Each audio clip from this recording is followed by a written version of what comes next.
El otro ejemplo pacífico es el de Corea del Sur, lo hemos mencionado, que parte también de entre comillas, situación ideológico-cultural muy parecida a la de Japón. Tú mencionas en tus libros a Byung-Chul Han, que es un economista pues, keynesiano surcoreano, que habla pues eso de la hora coreana, hablando de cómo eran un poco vagos también. Y si bien es verdad que el proceso es a través de una dictadura militar de derecha, sin embargo, es una dictadura militar de derechas enfrentada al mismo tiempo a Corea del Norte, que es un régimen comunista juche, pero que aceptando es formar parte de la Guerra Fría, sin embargo, consigue no estar totalmente plegada a los intereses geoestratégicos de Estados Unidos. Explica un poco el proceso de Corea del Sur. Mire, es un proceso muy interesante, ¿no es cierto? No para imitar, porque yo no estudio ninguno de estos procesos para que sean imitados, porque cada nación debe realizar su propia insubordinación fundante con su propio estilo, ¿no es cierto? No es que uno diga, vamos a imitar el modelo coreano, o vamos a imitar el modelo norteamericano, o vamos a imitar el modelo alemán. No, no, no. Cada nación debe hacerlo de acuerdo a su propia idiosincrasia cultural, de acuerdo a su propia cultura. Debe responder a la característica de su propio pueblo. Puede ser más a la izquierda, más a la derecha, eso depende de la cultura de cada pueblo, ¿no? Claro, sí, lo hace una dictadura, terrible, pero también una dictadura terrible había en Chile, y Chile no se industrializó, ¿no? Y sigue siendo un país subdesarrollado, con una élite que vive estupendamente bien y unos obreros que viven de forma pésima.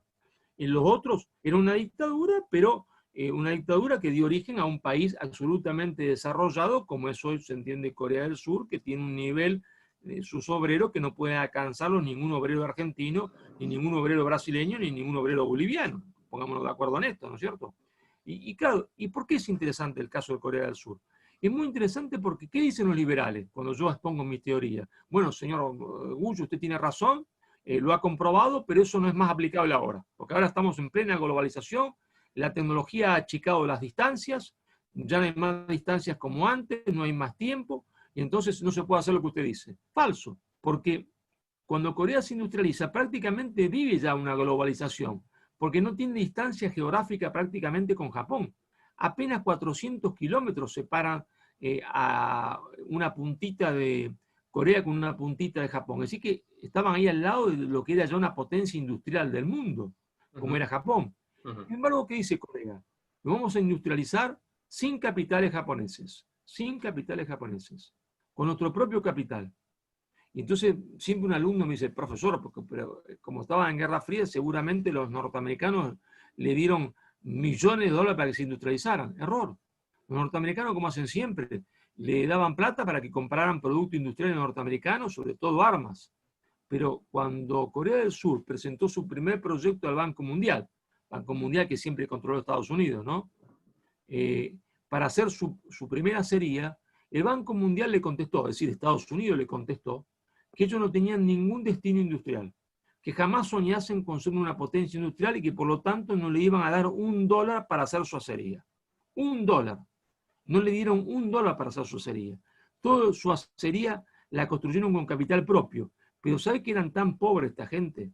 Tan pobres que ellos comían en el año 63 un huevo por semana por familia. Y lo comía, claro, el que iba a trabajar, el padre de familia que iba a la fábrica. Eran pobrísimos. Y solo tenían para exportar un poquito de tusteno, un poquito de pescado y pelo humano, que no sé para qué diablo lo exportaban, lo usaban en Estados Unidos, no sé para qué corno lo usaban, una NASA, Sería no sé para para hacer qué. pelucas, seguramente. No sé yo para qué lo usaban, pero se pelaban todo y exportaban, eran pobrísimos. Y con un proceso de acumulación de capital a partir, prácticamente se entiende, de un socialismo de Estado, está prácticamente, es cierto, porque toda la banca era estatal, y todo el crédito estaba dirigido a la industrialización. Corea logra industrializarse. Es decir, ¿qué hace? Rechaza las doctrinas que en ese momento le está predicando el Fondo Monetario Internacional. ¿Qué le dice el Fondo Monetario Internacional? Apertura de la economía, ¿está? Equilibrio de cuentas, bancos privados, es decir, liberalismo económico a pleno, libre comercio a pleno. ¿Y qué hace Corea? Lo rechaza. Y aplica un adecuado impulso total construyendo planes quinquenales, haciendo planes quinquenales, 5 planes quinquenales. Todo lo contrario de la ortodoxia ultraliberal. Y fueron en esos planes quinquenales los que desarrollan Corea del Sur. Es decir, de nuevo, insubordinación ideológica y adecuado impulso total, resultado de una insubordinación fundante. Y que los coreanos eran trabajadores, mentira. Es que eran disciplinados, mentira. Es como dicen los coreanos, estaba la hora coreana, llegaban una hora tarde a todos los lugares, dormían la siesta, eran sucios, desordenados, porque lo que ordena a los pueblos es el proceso de insubordinación fundante, los va ordenando, porque tienen un objetivo, tienen un proyecto en común. Entonces, cuando tienen un proyecto en común y un objetivo, se van ordenando.